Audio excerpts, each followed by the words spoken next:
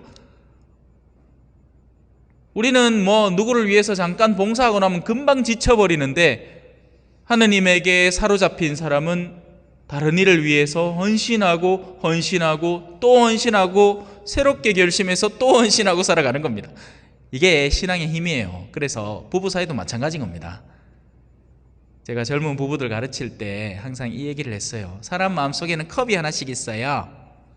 그래서 둘 다 사랑이 처음에는 담겨 있습니다. 그 보면 좋아 죽어.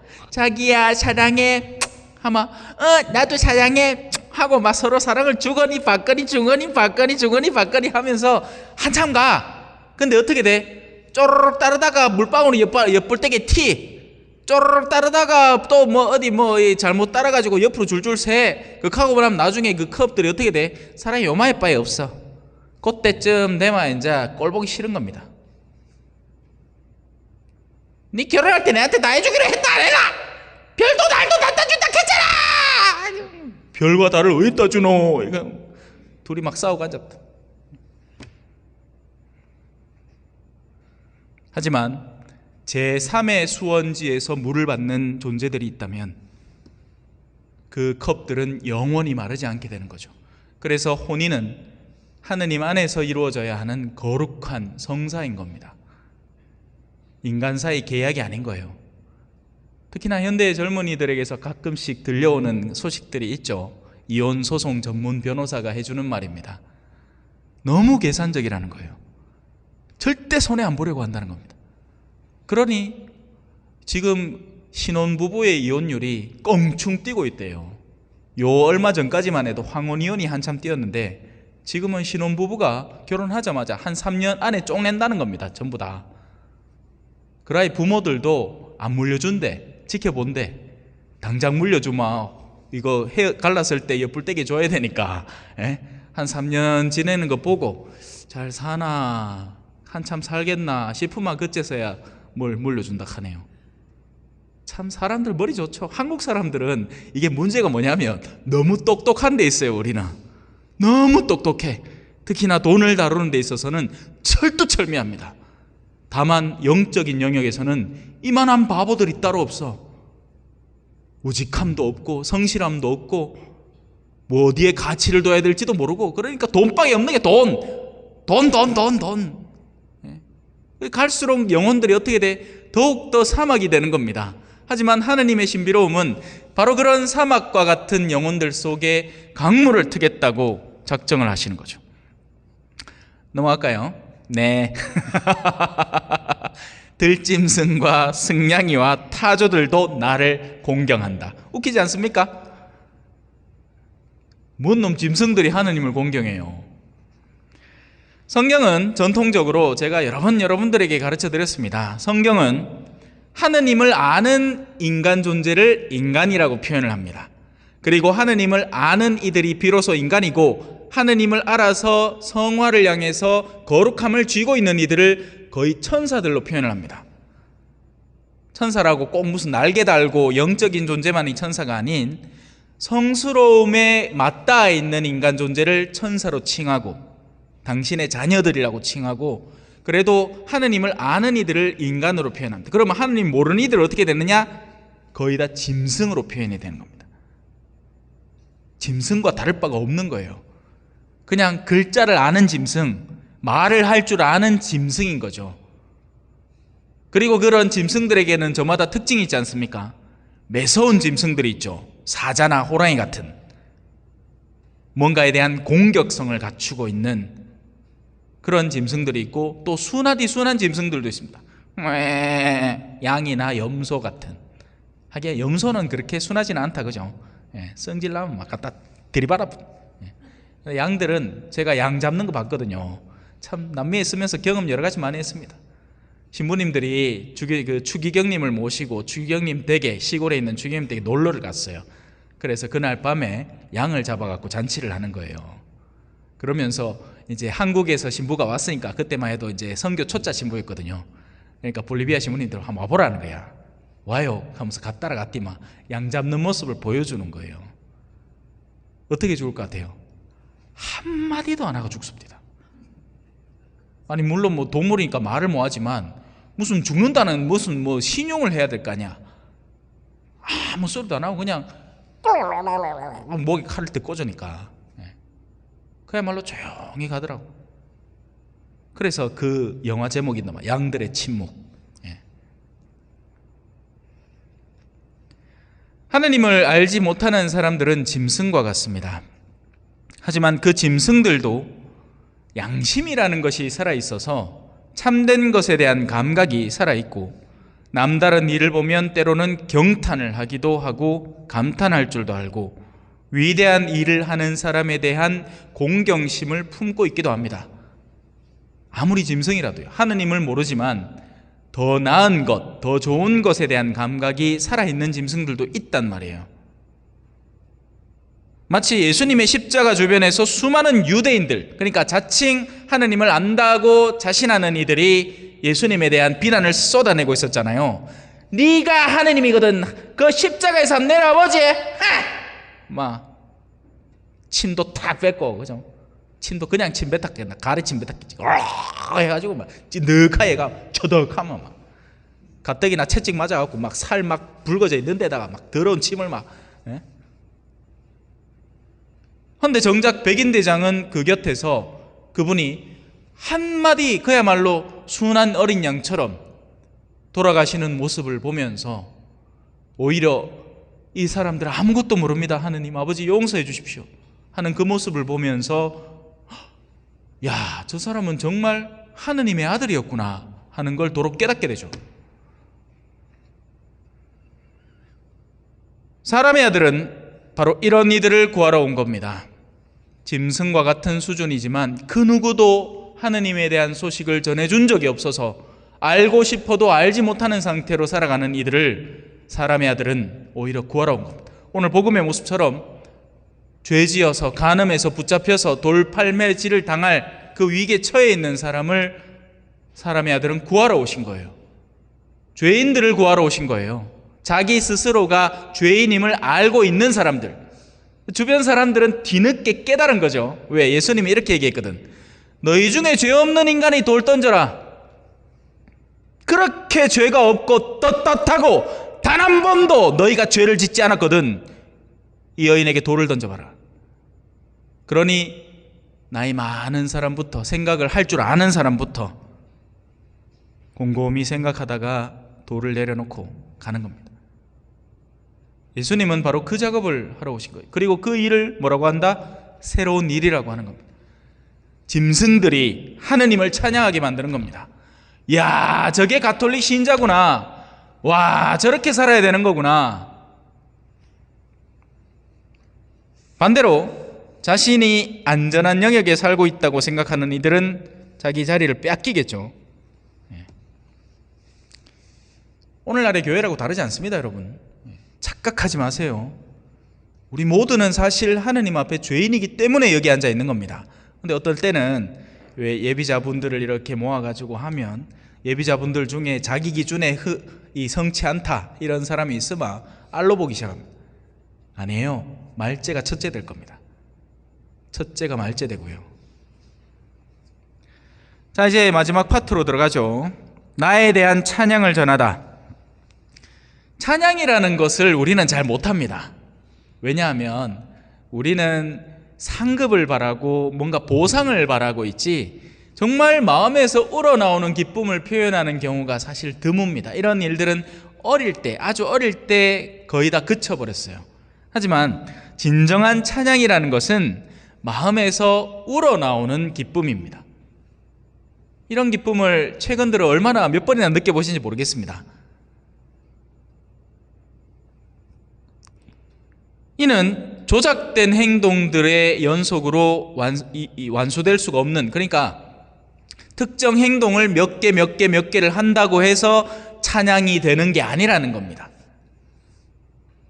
지금 우리는 전례해를 살고 있죠. 하지만 사실 전례라는 것의 본질은 딱딱한 행동들의 일련 과정이 아니라 우리는 전례라고 하면 그런 걸 떠올리잖아요. 막 줄 서갖고 막 기도 손하고 막 걸음수도 정해갖고 가고. 신학교 때는 진짜 초 사이의 간격을 1.5cm로 해라. 저는 신학교 전례부였기 때문에, 옛날로 치면 성무부였기 때문에 바삭하게 알고 있습니다. 심지어는 불 켜러 가요. 뒤에서부터 딱 또박또박 걸어서 불을 켜러 갑니다. 그럼 어떻게 해야 되느냐? 걸어가는 동안 불길이 거의 안 보일 정도의 속도로 싹 가야 되는 겁니다. 그럼 마치 마법처럼 끝에 가서 딱 서면 그 파란색, 불이 왜 바람을 싹 맞으면 파란색으로 왜 심지 옆에 딱 붙어 있습니다. 그러다가 딱 서면 노란색 불길이 확 살아나는 거죠. 마법같이. 그런 것들이 다 나름의 전통을 형성해 가지고 다 있는 거예요. 환장을 노르시죠. 우린 전례가 그런 거라고 착각하는 겁니다. 어김없는 철두철미한 형식적이고 완전 격식적인 한마디도 틀리지 않아야 하는 말마디들 아닙니다, 여러분. 전례의 본질은 기쁨과 감사입니다. 그 기쁨과 감사를 표현하려고 하다 보니 너무 중구난방으로 하면 안 되니까 서로 함께 마음을 모아서 이런 기쁨을, 이런 기도문을 통해서 우리 함께 표현해보자, 이렇게 모인 게 전례입니다. 근데 이게 입장이 바뀌어버려가지고, 그죠? 딱딱한 게 전례가 되어버리고 기쁨과 감사는 온데간데 없고, 그야말로 지금 우리 주일미사 같은 거예요. 나오기 싫은 거야. 하나님을 기뻐서 정말 사랑해서 연인 만나듯이 애인 만나듯이 막 보고 잡아가지고 막 일찍부터 와가지고 막 미리부터 하나님 미리 만나고 있고 막 성체조배도 미리 좀 하고, 이게 아니라 야단동 좀 놀다가 미사 직전에 쏙 들어와가지고 미사 마치기도 전에 샥 나가버리고 막 의무만 어떻게 하면 성사는 안 봐도 되니까 그야말로 딱딱하게 굳어진 전례를 사는 거죠. 우러나오는 마음, 정말 하느님을 너무나 사랑하기 때문에 그분께 뭘 더 해드릴 수 없을까 하는 그런 마음은 온데간데 없고, 어떻게든 내 시간 손해보지 않고자 하는 철두철미함만 갖고는 그걸 전례랍시고 하고 있는 겁니다. 그게 뭔 놈 전례입니까? 영혼도 없는 전례, 의무와 형식만 남아있는 전례. 성사는 기쁨의 자리를 떠난 지 오래됐고, 그 누구도 정말 자신의 죄를 진정으로 뉘우치고 아파하면서 고해하러 오는 사람을 만나는 건 그야말로 해변가에서 모래사장에서 바늘 찾기 같은 일이 됐습니다.